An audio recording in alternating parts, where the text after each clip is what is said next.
2017 Ford Fusion First Look Review. This mid-cycle refresh brings lots of detail refinements and upgrades to Ford's best-selling family favorite, but it was hard to focus on most of them after we heard the stats on the spanking new sport model. This hot rod packs a 2.7-liter twin-turbo EcoBoost V6 good for a pink-slip-snagging 325 horses and 350 pounds-to-foot that surpasses the current crop of mid-sizers by so much they're not worth mentioning, though it begs the as-yet unanswered question why the Super High Output SHO moniker wasn't applied. It even soundly trounces the long-gone 5.3-liter small-block V8 that motivated the 2006 to 2009 Chevy Impala SS and its Pontiac Grand Prix GXP sibling. They only mustered 303 horsepower and 323 pounds-to-foot. Those muscle machines routed their twist through a 4-speed auto to the front wheels, but Ford is employing its fortified 6F55 6-speed automatic and standard all-wheel drive, the non-torque vectoring system from the SHO. That means it should put the power down far better, handily trumping the GM V8's 5.76.0-second sprints to 60 miles per hour. Naturally, Ford knows better than to just spin up a speedy powertrain upgrade. The chassis is fortified with stiffened springs and anti-roll bars, and variable damping shocks that borrow their technology from the Lincoln MKZ but with tuning aimed more at sport handling than ride plushness. They can sense the road every 3 milliseconds and alter damping every 30 milliseconds, and they incorporate pothole detection programming that senses a sudden dramatic drop, and alters the damping to reduce the shock transmitted to the cabin. Unique 19-inch wheels get wrapped in sporty tires. The display car wore Goodyear Eagle F1 asymmetric rubber in size 235/40R19.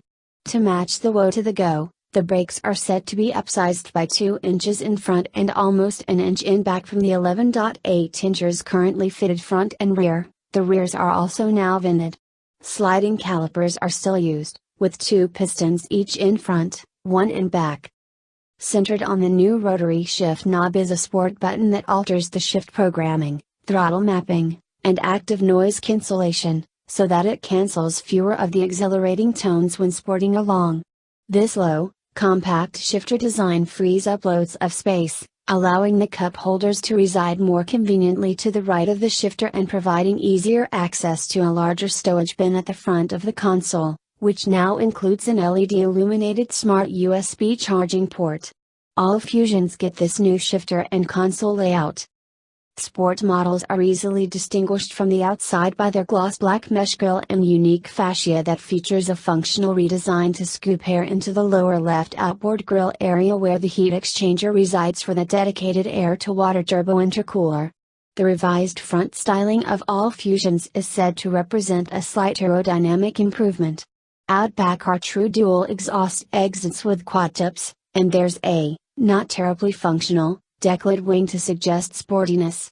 Inside, sport model seats get leather bolsters and micro suede, don't call me Alcantara, faux suede inserts over more rigid, supportive foam.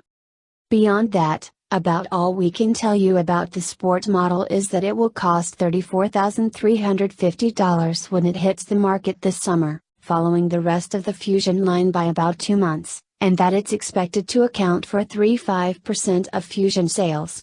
And what about the rest of the line? Let's see, I must have written something down. Yes, the base S model starts at $22,995 with a naturally aspirated 2.5-liter 4-banger for motivation. Step up to an SE and you can opt for the 1.5-liter EcoBoost engine, which now gets auto start, stop. It comes bundled with the luxury package on the SE. A new 2.0-liter EcoBoost 4-cylinder is also optional on SE, standard with AWD and titanium or new platinum trim.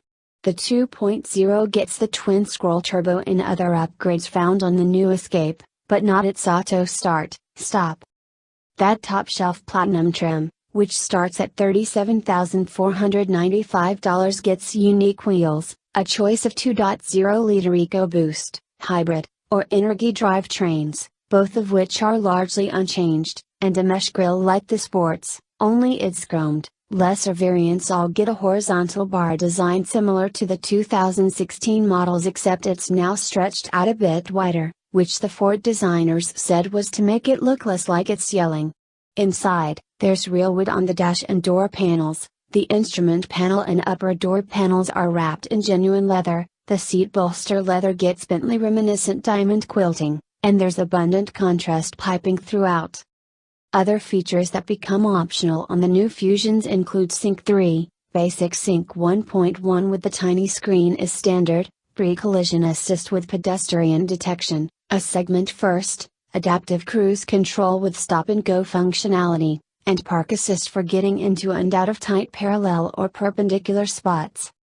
Ford hopes that the Extreme Performance Sport and Hilux Platinum Series models will close the 2% market share gap between the Fusion and Accord, if not the 5% gap to the Camry. Watch this space in early spring when we get the chance to quantify Fusion Sport's sportiness and the Platinum's luxiness.